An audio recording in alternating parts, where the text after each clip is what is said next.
Hello guys, welcome to my YouTube channel time to study and art. इस video में हम BHDC 132 के first block का first unit cover करेंगे, जिसमें हम भक्ति काव्य का शिल्प विधान इस टॉपिक पर डिस्कशन करेंगे। तो चलिए शुरू करते हैं। भक्ति काव्य विषय वस्तु की दृष्टि से ही नहीं वरन काव्य कला की दृष्टि से भी अत्यंत समृद्ध है। भक्त कवियों ने काव्य की रचना यश या अर्थ को कमाने या काव्य कला के प्रदर्शन के लिए नहीं की थी। ये मैंने पिछली वीडियो में भी बताया कि जो भक्त कवि थे उन्होंने किसी फेमस होने के लिए या फिर पैसा कमाने के लिए या फिर अपने जो काव्य कला था उसको प्रदर्शित करने के लिए काव्य कला भक्त कवियों ने रचना नहीं की थी, बल्कि उनकी ये ईश्वर के प्रति भक्ति थी। वो स्वयं ही उनके हृदय से निकल जाती थी और जो वो बोल जाते थे वही काव्य बन जाती थी, वही रचनाएं बन जाती थी उनकी। वे तो कविताओं द्वारा ईश्वर के प्रति अपनी अनन्य भक्ति को ही व्यक्त कर रहे थे। उनके काव्य में रस, छंद, अलंकार आदि का प्रयोग मिलेगा, लेकिन कवियों का प्रयोजन इन्हीं तक सीमित नहीं था। भक्त कवि तो ये चाहते थे कि अपनी भावनाओं को ऐसे काव्य के रूप में प्रस्तुत करें जो सभी को सहज ही समझ में आ जाए। यानी कि भक्त कवि जो होते थे वो अपने रचना, अपनी जो काव्य होता था, अपनी अभिव्यक्ति के माध्यम से, भक्ति के माध्यम से वो लोगों को जागरूक करते थे और समाज की जो बुराइयां थी उसको खत्म करने का उनका उद्देश्य था। तो वो ऐसी रचनाएं करते थे कि वो सभी लोगों को आसानी से समझ में आ जाए, जो आम जनता थी उसको आसानी से समझ में आ जाए। वे दरबारी कवि नहीं थे। उन्होंने किसी राजा के मनोरंजन के लिए काव्य रचना नहीं की। उनका उद्देश्य अपनी भक्ति भावनाओं को प्रस्तुत करना और ईश्वरीय लीलाओं का गायन करना था। यानी कि वो किसी राजा के लिए भक्ति नहीं करते थे, किसी राजा की प्रशंसा नहीं करते थे, किसी राजा के मनोरंजन के लिए भक्ति नहीं करते थे, बल्कि ईश्वर को प्राप्त करना उनका मुख्य उद्देश्य था। उनका लक्ष्य था ईश्वर की प्राप्ति। तो वो ईश्वर की लीलाओं की वो करते थे, गायन करते थे और भक्ति, अपनी जो भक्ति थी, भक्ति भावनाओं को ही अपनी प्रस्तुत करते थे। उनका उद्देश्य यही था। लेकिन इसका अर्थ ये नहीं है कि ये कवि काव्य कला से अनभिज्ञ थे। यानी कि इसका मतलब ये नहीं कि वो लोग काव्य कला से, उनको काव्य कला के बारे में ज्ञान नहीं था। अनभिज्ञ मतलब ज्ञान का ना होना। तो वो काव्य कला का भी उनको ज्ञान था, उन कवियों को, भक्तों को। इन कवियों के काव्य की विविधता यह सिद्ध करने के लिए पर्याप्त है कि कबीर जैसे कुछ अपवादों को छोड़कर प्राय सभी भक्त कवि न केवल अपने समय में प्रचलित काव्य रूपों और काव्य उपकरणों से परिचित थे, बल्कि यथास्वर उनका प्रयोग करने में भी सिद्धस्थ थे। सिर्फ कबीर ऐसे कवि थे, ऐसे भक्त थे जिन्होंने कभी लिखा नहीं था, उनको पता नहीं था। वो जो भी बोलते थे, उनकी जो वाणी होती थी वो खुद ही काव्य बन जाता था और लोगों ने उनको पदों में और दोहों के रूप में लोगों ने उनको सेट किया, उनका तालमेल बिठाया है। कभी भी उन्होंने खुद कहा है कि मैंने कभी कलम नहीं पकड़ा था, कभी उनको ज्ञान नहीं मिला था और कभी उन्होंने कागज और पेन या फिर उस टाइम पे तो कलम चलते थे तो कलम नहीं पकड़ा था, कभी ने खुद ही कहा है। वो पढ़े लिखे नहीं थे, तो इसलिए उनको छोड़कर बाकी जितने भी भक्त कवि थे उन सबको काव्य रूप का और काव्य में रस, छंद, अलंकार इन सब का ज्ञान है। भक्त कवियों ने प्रबंध काव्य भी लिखे और मुक्तक भी।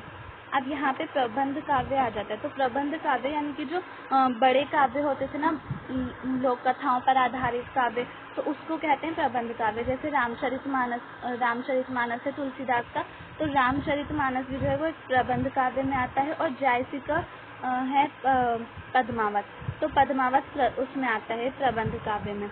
और मुक्तक मतलब उसमें सिर्फ दोहे, पद, ऐसे जो काव्य थे वो मुक्तक काव्य में आते हैं। तो तुलसीदास की इसमें वो आती है कविता वाली, गीता वाली, और सूरदास की सूरसारा वाली मुक्तक काव्य में। और ये जो मुक्तक काव्य होता था, इसकी जो भाषा होती थी वो ब्रज भाषा होती थी। और प्रबंध काव्य में ज्यादातर कवि अवधी भाषा का प्रयोग करते थे। उन्होंने दोहा, चौपाई, कवित्व, सवेर, छप्पे आदि अनगिनत छंदों का प्रयोग किया।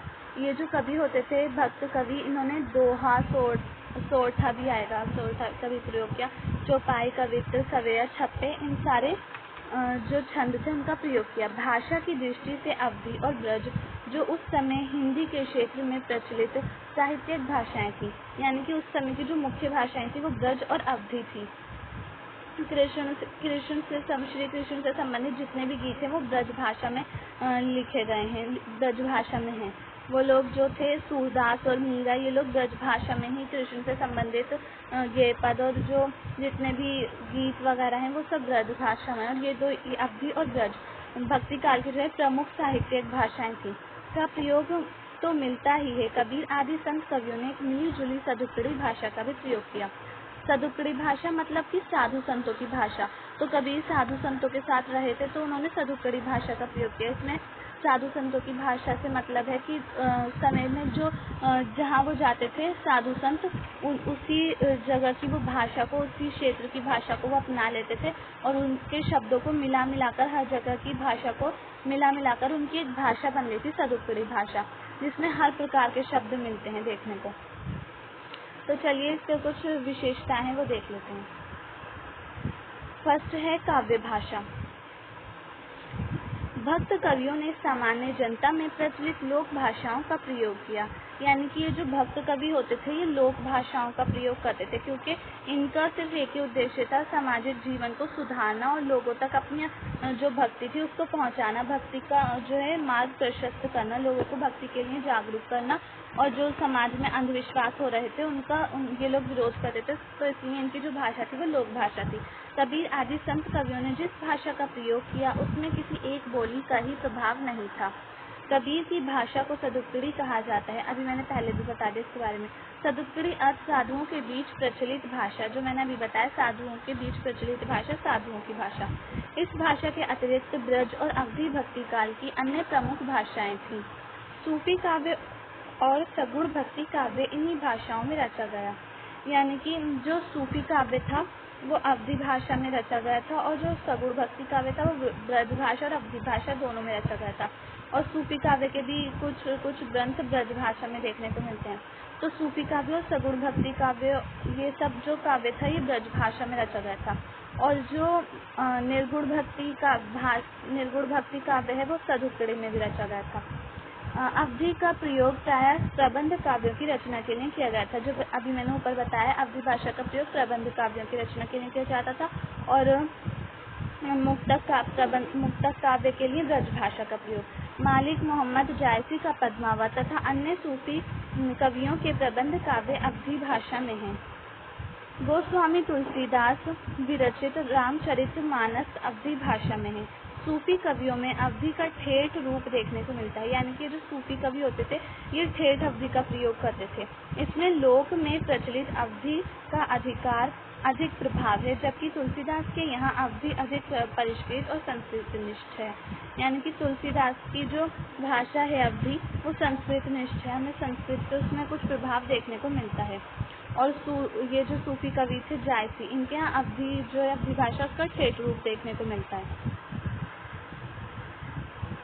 ब्रज भाषा का प्रयोग प्रायः मुक्तक और गीतों की रचना के लिए किया गया है। इस युग में प्रायः संपूर्ण कृष्ण भक्ति काव्य ब्रज भाषा में ही लिखा गया है। ये सब मैंने ऊपर बता दिया, मैं दोबारा से नहीं करूँगी इसको एक्सप्लेन।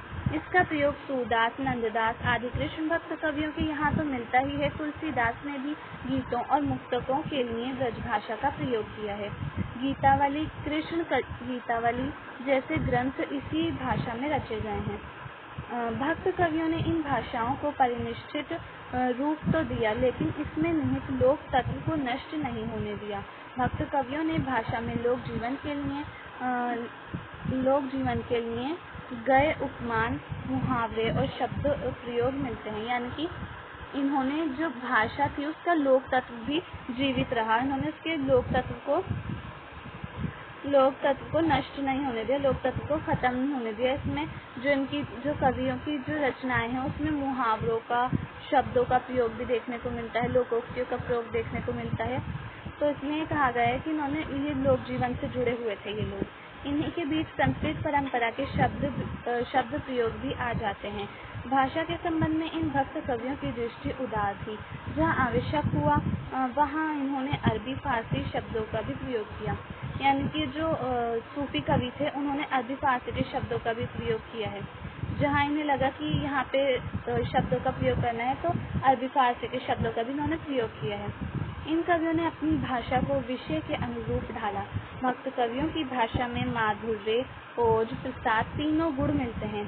भाषा पर कवियों का जबरदस्त अधिकार था, यानी कि हर भक्त कवि का जो भाषा पर बहुत जबरदस्त अधिकार था, वो भाषा के, और कबीर को तो भाषा का डिक्टेटर भी कहा जाता है।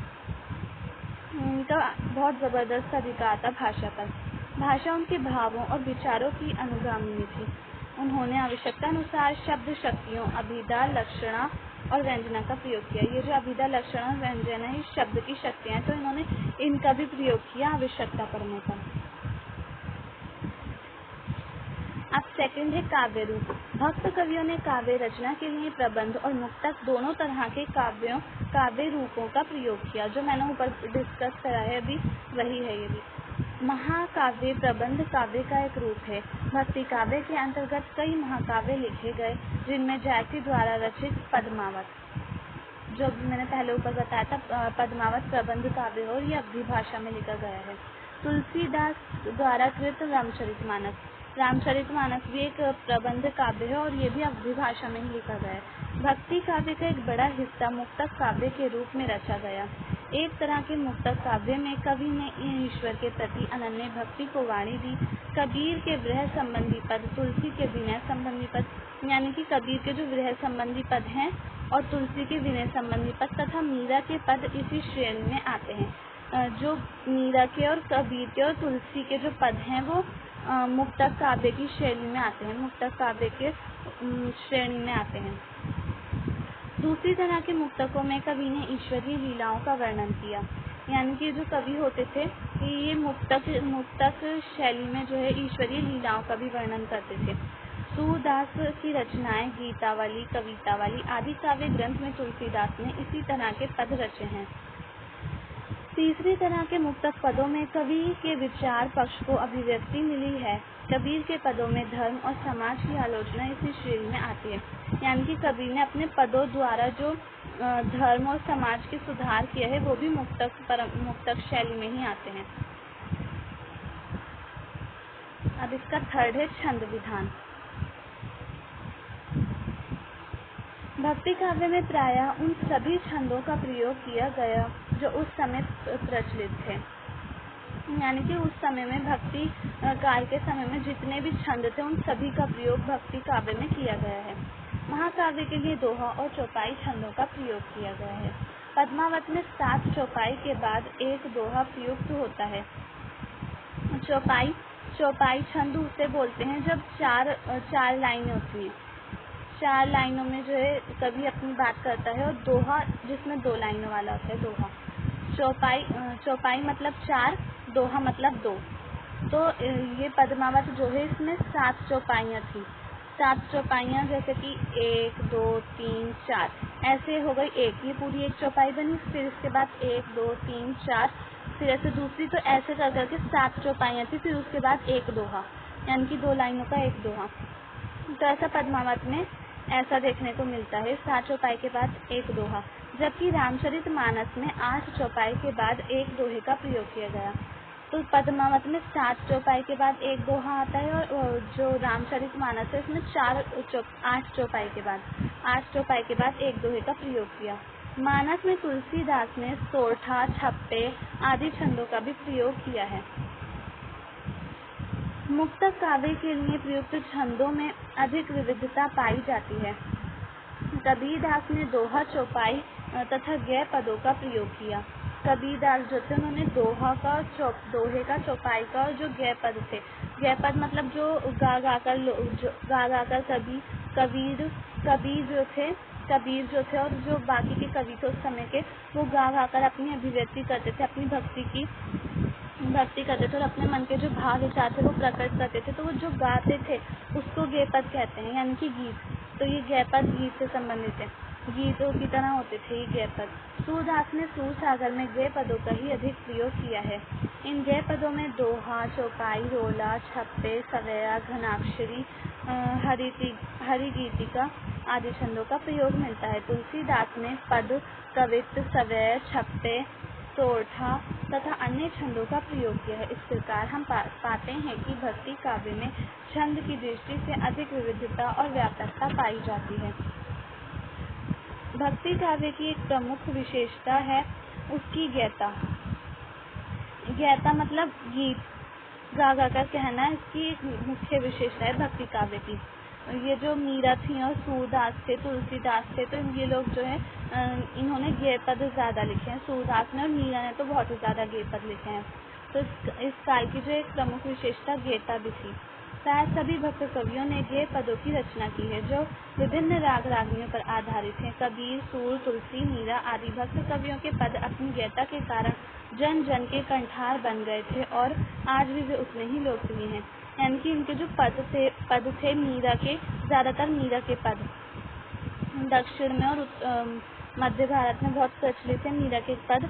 तो उस समय जो थे ये जो मीरा के पद होते थे, ये गेय पद थे, इतने ज़्यादा लोकप्रिय हो गए थे कि लोग जो थे वहाँ के, जहाँ की मीरा थी वहाँ के लोग जो थे वो इनके जो पद थे उनको गाते थे। जैसे आज के समय में लोग गाने गाते हैं, जो बहुत ज़्यादा फेमस सॉन्ग हो जाता है उसको गाते हैं लोग, वही चलता रहता है। फिर ऐसे ही मीरा के पद थे, तो वहाँ के जो लोग होते थे वो गाते थे ये सॉन्ग, पद। अब 4th है अलंकार।